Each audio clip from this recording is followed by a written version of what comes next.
آج ہم mark Manson کی کافی مشہور کتاب ہے the subtle art of not giving a fuck, اس سے جو خیالات نکلتے ہیں نا ان کا ذرا گہرائی میں جائزہ لے رہے ہیں۔ یہ کتاب زندگی کو دیکھنے کا ایک آپ کہہ لیں بالکل الگ زاویہ دیتی ہے، جو عام طور پہ ہم سوچتے ہیں نا اس سے کافی ہٹ کر ہے۔ جی بالکل، اور اس کتاب کا جو مرکزی خیال ہے وہ یہ ہے کہ ہر وقت پازیٹیو رہنا یا اس کی شدید کوشش کرنا یا پھر ہر چھوٹی بڑی بات کی فکر میں لگے رہنا، یہ اصل میں ہمارے لیے، ہماری ذہنی صحت کے لیے نقصان دہ ہو سکتا ہے۔ مینسن کا کہنا ہے کہ ایک بہتر زندگی، ایک بھرپور زندگی کی چابی شاید اس میں ہے کہ ہم سمجھیں کہ کون سی چیزیں واقعی ہماری توجہ کے لائق ہیں اور کن کو نظر انداز کر دینا چاہیے۔ تو آج کا مقصد یہی ہے کہ اس کتاب کے کچھ اہم نکات کو سمجھیں۔ یہ جو منفی چیزوں کو قبول کرنے کی بات ہے، اپنی جدوجہد خود چننے کا معاملہ ہے، اور یہ کہ کیسے کم چیزوں کی پرواہ کر کے ایک زیادہ بامانی زندگی مل سکتی ہے۔ وہ چارلز بوکوسکی کی مثال بھی تو ہے نا، کہ اس کی کامیابی کوشش سے نہیں آئی بلکہ اپنی ناکامیوں کو قبول کرنے سے آئی۔ اس کی قبر پہ بھی لکھا ہے، کوشش مت کرو۔ یہ بڑی سوچنے والی بات ہے۔ جی ہاں، یہ واقعی ایک مختلف نقطہ نظر ہے، اور اسی سے جڑا ہوا ایک تصور ہے کتاب میں، feedback loop from hell. ہاں، یہ میں نے بھی نوٹ کیا تھا۔ یہ feedback loop from hell, یہ کیا چیز ہے اصل میں، اور ہماری زندگیوں پر اس کا کیا اثر پڑتا ہے؟ دیکھیں، یہ ایک طرح کا نفسیاتی جال ہے۔ جب آپ کسی منفی جذبے جیسے پریشانی، اس پر مزید پریشان ہونے لگتے ہیں، یا اپنے غصے پر آپ کو اور غصہ آنے لگتا ہے، مطلب آپ پریشان ہیں اور پھر آپ اس بات پر پریشان ہو رہے ہیں کہ میں اتنا پریشان کیوں ہو رہا ہوں، تو یہ ایک چکر بن جاتا ہے۔ اور آج کل سوشل میڈیا وہ تو اس کو اور بڑھاوا دیتا ہے۔ وہاں تو ہر کوئی اپنی بہترین خوشحال زندگی دکھا رہا ہوتا ہے نا، اسے دیکھ کر ہم اپنی جو عام سی پریشانیاں ہیں ان پر اور بھی زیادہ برا محسوس کرنے لگتے ہیں۔ تو مینسن کہتے ہیں کہ اس چکر کو توڑنے کا طریقہ یہ ہے کہ ہم یہ مان لیں کہ کبھی کبھی برا محسوس کرنا ٹھیک ہے، یہ نارمل ہے، زندگی ہمیشہ پرفیکٹ نہیں ہوتی۔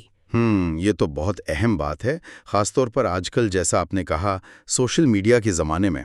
تو اس کا مطلب یہ ہوا کہ پرواہ نہ کرنا جو ہے وہ اصل میں لا تعلقی یا بے حسی نہیں ہے، بلکہ یہ ایک طرح کا انتخاب ہے کہ ہماری توجہ، ہماری توانائی یہ محدود ہے، تو انہیں سوچ سمجھ کر استعمال کرنا ہے۔ بالکل درست، یہ بے حسی ہرگز نہیں، یہ تو ترجیحات طے کرنے کی بات ہے۔ یہ سمجھنا کہ آپ کے لیے آپ کی زندگی میں کون سی اقدار، کون سی ویلیوز سب سے اہم ہیں، اور پھر اپنی توانائی انہی چیزوں پر لگانا جو ان اقدار سے میل کھاتی ہوں۔ وہ کتاب میں مثال ہے نا ایک بوڑھی خاتون کی جو گروسری سٹور میں کوپن پر جھگڑ رہی ہوتی ہیں۔ تو مینسن کہتے ہیں شاید اس لیے کہ ان کی زندگی میں اسے زیادہ اہم کوئی چیز بچی ہی نہیں پرواہ کرنے کے لیے۔ تو اصل بات یہ ہے کہ آپ کن چیزوں کی پرواہ کرنے کا انتخاب کرتے ہیں۔ اہم یہ ہے کہ آپ کی پرواہ آپ کی مشکلات سے بڑی ہو۔ اچھا، یعنی انتخاب اور اقدار، ٹھیک ہے۔ تو پھر خوشی کا کیا؟ اس کا اس سب سے کیا تعلق بنتا ہے؟ کیا کتاب یہ کہہ رہی ہے کہ ہمیں خوشی کے پیچھے بھاگنا ہی نہیں چاہیے؟ نہیں، ایسا نہیں کہ خوشی کی تلاش نہ کریں، بلکہ وہ خوشی کی جو نوعیت ہے نا، اسے ذرا مختلف زاویے سے دیکھتے ہیں۔ ان کے نزدیک اصل خوشی مسائل سے خالی زندگی میں نہیں ہے، بلکہ ان مسائل کو حل کرنے کا جو عمل ہے نا، اس میں ہے۔ مسائل تو آئیں گے، وہ زندگی کا حصہ ہیں۔ اہم یہ نہیں کہ آپ مسائل سے بچ جائیں، بلکہ یہ کہ آپ اپنی اقدار کے مطابق کون سے مسائل حل کرنا چاہتے ہیں۔ اور یہ جو منفی جذبات ہیں، غصہ ہے، اداسی ہے، یہ اصل میں سگنل ہے، اشارے ہیں کہ کچھ ٹھیک نہیں، کچھ کرنے کی ضرورت ہے۔ اور تکلیف وہ اکثر سیکھنے کا ذریعہ بنتی ہے۔ تو سوال یہ نہیں کہ خوشی کیسے ملے، سوال یہ ہے کہ میں کس قسم کی تکلیف، کون سی جدوجہد برداشت کرنے کو تیار ہوں، کیونکہ آپ جس جدوجہد کو چنتے ہیں وہی آپ کی زندگی کا معیار طے کرتی ہے۔ یہ کہ خوشی مسائل حل کرنے میں ہے، یہ بات ذمہ داری یعنی رسپانسبلٹی والے تصور سے بھی جڑتی ہوئی لگ رہی ہے۔ کیا کتاب یہ کہتی ہے کہ ہمیں ان چیزوں کی بھی ذمہ داری لینی چاہیے جو مطلب ہماری غلطی نہیں ہے؟ جی ہاں، اور یہ ایک بہت بہت اہم نقطہ ہے۔ مینسن غلطی یعنی فالٹ اور ذمہ داری یعنی رسپانسبلٹی ان میں فرق کرتے ہیں۔ ہو سکتا ہے کوئی بری صورتحال آپ کی غلطی سے نہ ہوئی ہو، کوئی حادثہ، کسی اور کا رویہ، وہ آپ کی غلطی نہیں ہے، لیکن اس صورتحال پر آپ کا جو رد عمل ہے، آپ کے جذبات، آپ کے اگلے قدم، وہ ہمیشہ ہمیشہ آپ کی ذمہ داری ہیں۔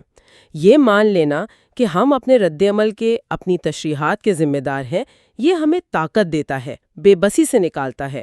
حالات قابو میں نہ بھی ہوں، ہمارا رد عمل ہمارے اختیار میں ہوتا ہے۔ صحیح۔ یہ ایک بہت پاورفل آئیڈیا ہے۔ اچھا، اور آخر میں کتاب موت کے موضوع پر بھی آتی ہے، اس کا کیا تعلق ہے ان سب باتوں سے؟ ہی قسم کی اقدار ہوتی ہیں نا، جن کے پیچھے ہم بھاگ رہے ہوتے ہیں، وہ اپنی اہمیت کھو دیتی ہیں۔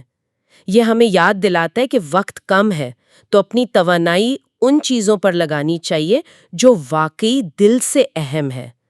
موت کا یہ شعور ہمیں بہت سے غیر ضروری خوف سے، لوگوں کی رائے کے دباؤ سے، ان چیزوں سے آزاد کر سکتا ہے، اور یہ ہمیں مجبور کرتا ہے کہ ہم اپنی اقدار کو زیادہ ایمانداری سے، زیادہ دانشمندی سے چنیں۔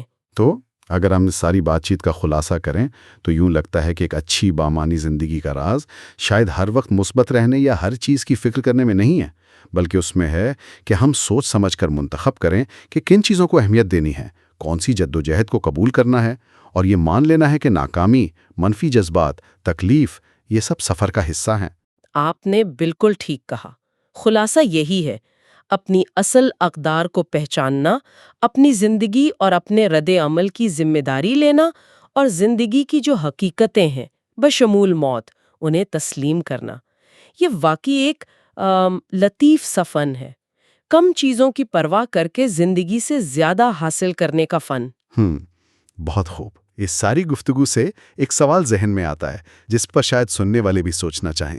وہ کون سی تکلیف یا جدوجہد ہے جس سے کوئی شخص اپنی زندگی میں شاید جانے انجانے میں برقرار رکھے ہوئے ہے؟ اور کیا وہ جدوجہد واقعی ان چیزوں سے مطابقت رکھتی ہے جنہیں وہ اپنی زندگی میں سب سے زیادہ اہم سمجھتا ہے؟